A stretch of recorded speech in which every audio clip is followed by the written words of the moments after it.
6.2னா நீங்கள் டயபெட்டிஸ் வந்தாச்சு. எக்கச்சக்கமாக திடும்னு பசிக்குது அப்படின்னா பிளட் டெஸ்ட் பண்ணிக்கோங்க. Oral glucose tolerance test 5.7 to 6 is pre diabetic. அவங்களுக்கு ஜெனிட்டல் ஏரியாவில் இச்சிங் வந்ததுன்னா கிளாசிக் சிம்டம் ஆஃப் டயபெட்டிஸ்.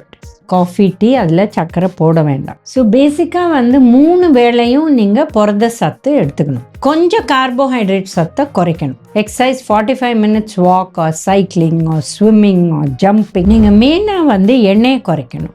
ஏன்னா நீங்கள் 5 டீஸ்பூன் எண்ணெய் எடுக்கிறீங்கன்னா இது ரொம்ப ஜாஸ்தி. இப்போ ஒரு வருஷத்துக்கு 1 ஃபுல் பாடி பிளட் டெஸ்ட் எடுத்துருங்க. பிகாஸ் அது காமிச்சிடும் இந்த மாதிரி ஏர்லி சிம்டம்ஸ்.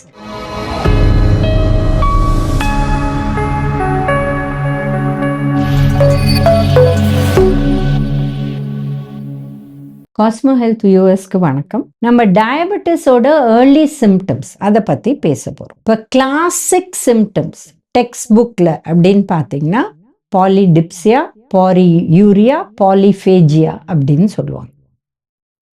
பாலிஃபேஜியானா ரொம்ப பசி, எக்கச்சக்கமாக திடும்னு பசிக்குது அப்படின்னா பிளட் டெஸ்ட் பண்ணிக்கோங்க. பாலிடிப்சியா அடிக்கடி நீங்கள் யூரின் போகிறீங்க. முன்னாடி 4-5 டைம்ஸ் போனீங்க, இப்போ 8-9 டைம்ஸ் போகிறீங்க. அந்த அளவு தண்ணி கூட நீங்கள் குடிக்கல, அப்போ செக் பண்ணு. அண்ட் பாலியூரியா, பாலிஃபேஜியா, பாலிடிப்சியா ரொம்ப தர்ஸ்ட், தண்ணி குடிச்சுட்டே இருக்கிற மாதிரி ஒரு தாகம் எடுத்துகிட்டே இருக்கு. இது 3 கிளாசிக் சிம்டம்ஸ் ஆஃப் டயபெட்டிஸ். இதில் ஏதாவது ஒன்று வந்தால் கூட நீங்கள் பிளட் டெஸ்ட் பண்ணி ஸ்ட்ரெயிட்டாகவே 3 month ஆவரேஜை பார்த்துருங்க. அப்போ உங்களுக்கு ஒரு ஈஸியாக ஐடியா கிடச்சிடும் என்ன லெவலில் நீங்கள் இருக்கீங்க. ஏன்னா ஃபாஸ்டிங் பிபி அப்படின்னா இன்னைக்கு ராத்திரி குவைட்டாக ரொம்ப நல்லவங்களா நிறைய காய் சாப்பிட்டுட்டு புரத சாப்பிட்டுட்டு கார்போஹைட்ரேட் சாப்பிட்டாதான் நீங்கள் போய் ஃபாஸ்டிங் எடுத்தால் அது நார்மலாக இருக்கும். ஆனால் மற்ற நாள்லாம் பார்த்தா ஜாஸ்தியாக இருந்திருக்கும். ஸோ அதுக்கு பதில் ஸ்ட்ரெயிட்டாக 3 month ஆவரேஜ் இல்லை ஜிடிடின்னு ஒரு டெஸ்ட் இருக்கு.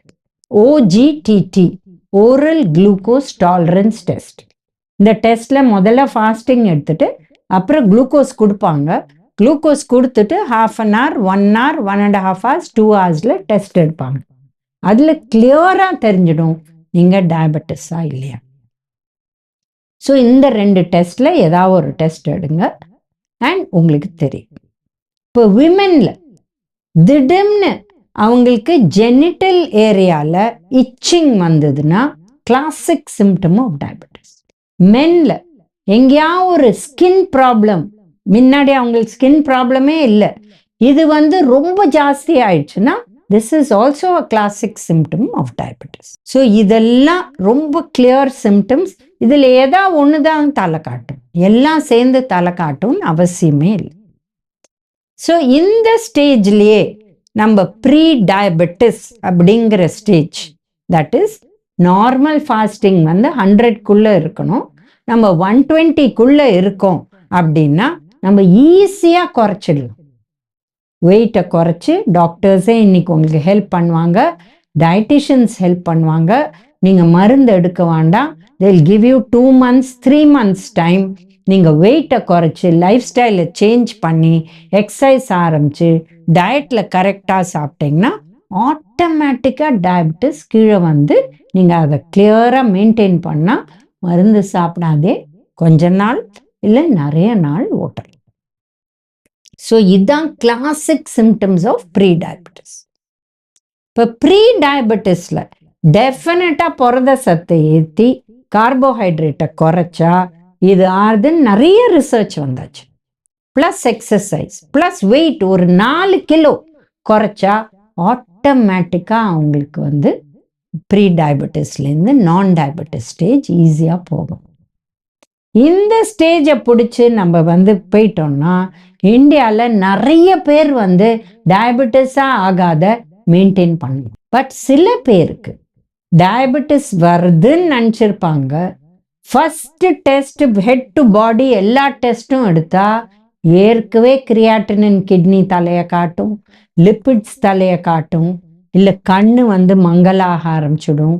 இதெல்லாம் அப்படின்னா என்ன அர்த்தம்னா ரொம்ப வருஷமாக அவங்களுக்கு டயபெட்டிஸ் இருந்திருக்கு, அவங்க கவனிக்கலை, அவங்களுக்கு தெரியல, அது உடம்ப பாதிக்க ஆரம்பிச்சிருச்சு. ஸோ அதனால நான் டெஸ்ட் பண்ணேன்ப்பா, இப்போதான் டெஸ்ட் பண்ணேன், இப்போதான் டயபெட்டிஸ்ன்னு சொன்னாங்க, ஆனால் அதுக்குள்ளே இதெல்லாம் அஃபெக்ட் ஆயிடுச்சுன்னு சொல்கிறேன். அது அஃபெக்ட் ஆன காரணம் டயபெட்டிஸ் ரொம்ப வருஷமாக இருந்து. ஸோ இந்த மாதிரி விட்டுறாதீங்க. இந்த காலத்தில் நாங்கள் சொல்கிறோம் 28 இயர்ஸ்லேருந்தே ஒரு வருஷத்துக்கு 1 ஃபுல் பாடி பிளட் டெஸ்ட் எடுத்துருங்க. பிகாஸ் அது காமிச்சிடும், இந்த மாதிரி ஏர்லி சிம்டம்ஸ், ஏர்லி ப்ராப்ளம்ஸை ஈஸியாக காமிச்சிடும். அப்போ நம்ம டயட்டில் மைனர் சேஞ்சஸ், ப்ரோட்டீனை ஜாஸ்தி பண்ணி கொஞ்சம் கார்போஹைட்ரேட், 3 இட்லிக்கு பதில் 1 இட்லி, ரைஸ் 1.5 கப் பதில் 1 cup, plus correct type of fruits, watermelon, கொய்யாப்பழம் இதெல்லாம் சாப்பிட்டு, plus lot of green leafy vegetables, beans, சொரைக்காய், பொடலங்காய் சாப்பிட்டு, ப்ளஸ் ஆயிலை குறைச்சி, இது வெயிட்டை குறைக்க ஹெல்ப் பண்ணும். ப்ளஸ் எக்ஸசைஸ், ப்ளஸ் டீஸ்ட்ரெஸ்ஸிங், ப்ளஸ் ஒழுங்காக தூங்கிறது, இது 4 பண்ணால் 4 கால் ஆஃப் த டேபிள் மாதிரி இது ஹெல்ப் ஆகும்.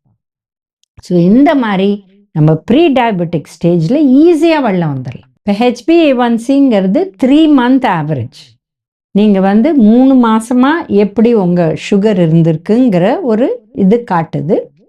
ஸோ இது பார்த்தீங்கன்னா உங்களுக்கு 6 கீழே இருந்தால் நீங்கள் சேஃப், 5.7க்கு கீழே இருந்தால் நீங்கள் டயபெட்டிக்கே இல்லை, 5.7 to 6 இஸ் ப்ரீ டயபெட்டிக், 6க்கு மேலே 6.1 6.2னா நீங்கள் டயபெட்டிஸ் வந்தாச்சு.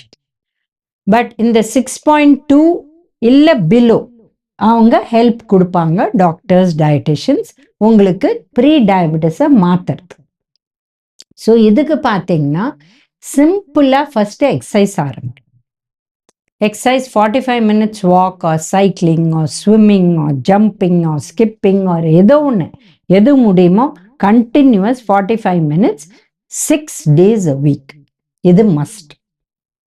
அடுத்து உணவில் நீங்கள் கட்டாயம் புரத சத்து 3 வேளையும் எடுக்கணும். இது காலை உணவில் பெசரட், அடை அந்த மாதிரி எடுக்கலாம், இல்லை அடை மாவையே இட்லி மாதிரி போட்டு அந்த மாதிரி எடுத்துக்கலாம், இல்லை சுண்டல், ஸ்ப்ரவுட்ஸு, இல்லை எக், இந்த மாதிரி எடுக்கலாம். 11 o'clock and 4 o'clock தான் காஃபி, டீ, அதில் சர்க்கரை போட வேண்டாம். ஸோ பேசிக்காக 3 வேளையும் நீங்கள் புரத சத்து எடுத்துக்கணும். கொஞ்சம் கார்போஹைட்ரேட் சத்தை குறைக்கணும். உங்களால் முடிஞ்சால் தெனை கம்புக்கு மாறினீங்கன்னா இன்னும் பெட்டர். இட்லி, தோசை, தெனை கம்பில், ரைஸுக்கு பதில் தெனை, ஏன்னா தெனை தான் ஈஸியஸ்ட் மில்லட். பட் ரைஸுக்கு பதில் தெனை பண்ணுறது, அதை ரோஸ்ட் பண்ணி அப்புறம் ரைஸ் மாதிரி பண்ணி சாப்பிடுங்க.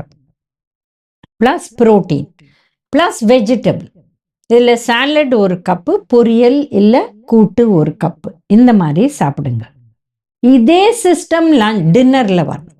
டின்னரில் யாருமே ப்ரோட்டீனும் சாப்பிட்றதில்ல, வெஜிடபிளும் சாப்பிட்றதில்ல. இதை நீங்கள் மாற்றணும். ஸோ டின்னர்லேயும் சூப்ஸ் மாதிரி ஆரம்பிச்சுக்கோங்க, சாலட் மாதிரி ஆரம்பிச்சுக்கோங்க. அண்ட் டெஃபினட்டாக ரைஸ் கூட 3/4 கப் ரைஸ், இல்லை தோசையாக இருந்தால் 2 தோசை, ப்ளஸ் 1 கப்பு நிறையா இதர் எக் கறி சிக்கன், இல்லைன்னா you can have dal, sambar, sprouts, அந்த மாதிரி. நீங்கள் மெயினாக எண்ணெயை குறைக்கணும். ஏன்னா நீங்கள் 5 டீஸ்பூன் எண்ணெய் எடுக்கிறீங்கன்னா இது ரொம்ப ஜாஸ்தி, 3 டீஸ்பூனுக்கு மாற்றுங்க. இப்போ எண்ணெய் 1 கிராம் 9 கேலரி, வேற மாவு சத்து உள்ள உணவு, புரத சத்து உள்ள உணவு, பேசிக்கலி பிளான்ட் பேஸ்ட் உங்களுக்கு 4 கேலரி. ஸோ 9 எங்கே இருக்குது, 4 எங்கே இருக்குது? ஸோ எண்ணெயை நீங்கள் 10 ml குறைச்சா கூட உங்களுக்கு 90 கேலரிஸ் குறையுது. ஸோ இந்த மாதிரி நம்ம இனிஷியலாகவே ஸ்டெப்ஸ் எடுத்தால் டயபெட்டிஸ் இனிஷியல் ஸ்டேஜை நம்ம பெட்டர் பண்ணிடலாம். ஸோ இந்த வீடியோவில் நம்ம ப்ரீ டயபெட்டிஸ் ஸ்டேஜில் அந்த டயபெட்டிஸ் போகாத இருக்க என்ன பண்ணணும்னு பார்த்தோம். மீண்டும் இன்னொரு வீடியோவில் சந்திக்கலாம்.